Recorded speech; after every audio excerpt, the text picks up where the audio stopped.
138 number question. अच्छा question, बढ़िया question.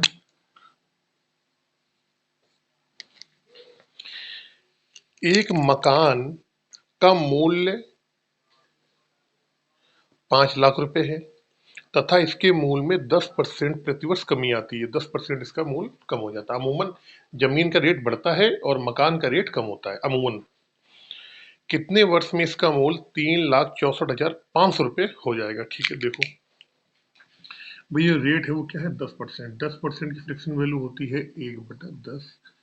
कह रहा 10% कम हो जाती है तो इसका मतलब कि 10 में 1 कम, यानी क्या होगी 9/10 गुना वो उसकी वैल्यू रह जाती है। अब एक मकान है जिसकी कीमत 5 लाख रुपए है।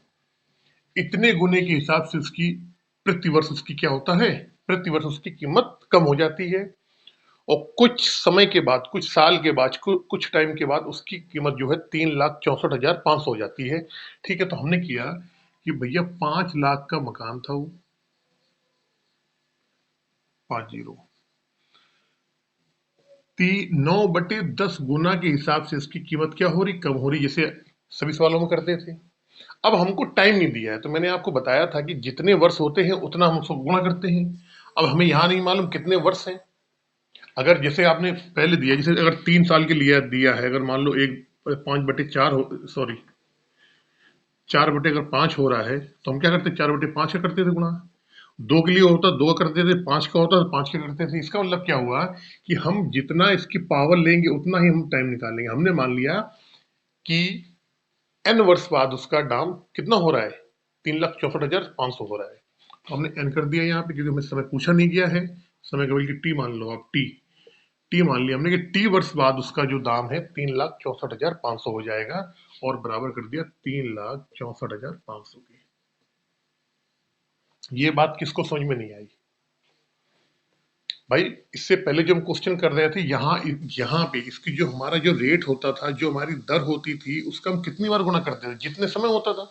अगर 5 साल का दिया है तो इसका 5 बार गुणा करते थे, इसी का हम आगे आगे 5 साल। 3 बार, 3 साल का होता था 3 बार करते थे। यहाँ हमको समय नहीं दिया गया, समय हमसे पूछा गया है तो हमने समय मान लिया ये कि टी वर्ष बाद है, टी वर्ष बाद। ठीक है, अब देखो ये 2 जीरो से ये 2 जीरो, ये 2 जीरो कट जाएंगे, 5 को इसको नीचे ले आएंगे, ये इधर ले आएंगे, तो 9/10 की पावर टी, समय हमने टी मान लिया 336/45 अपॉन 5 और 3 जीरो, 5×7=35, 5×2 5×7=35, 5×2 10 और 5×9=45, 729/1000। अब अगर आपका थोड़ा सा, अगर आपने मैथ को ना सीरियसली पढ़ा होगा तो आपको मालूम होगा कि 729 यहाँ ये पावर आ रही है तो हमको क्या करना पड़ेगा, इसको भी बेस के ऊपर पावर लानी पड़ेगी। तो आपको मालूम है कि 9 का क्यूब क्या होता है, 729 होता है, और 10 का क्यूब क्या होता है, 1000 होता है। या इसको हम लिख सकते हैं 9/10 की पावर 3।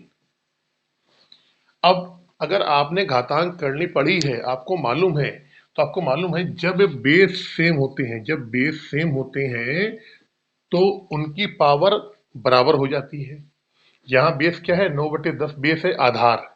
यहाँ भी 9/10 है, दोनों के आधार सेम है तो इनकी पावर क्या हो जाएंगी, बराबर हो जाएंगी। यानी कि टी बराबर कितना आ गया, 3 वर्ष। यही क्या हो जाएगा आपका और उत्तर हो जाएगा।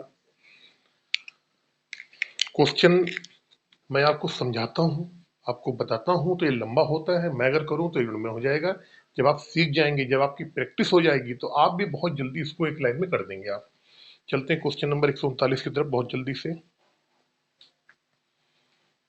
इसको आप नोट कर लें जल्दी से।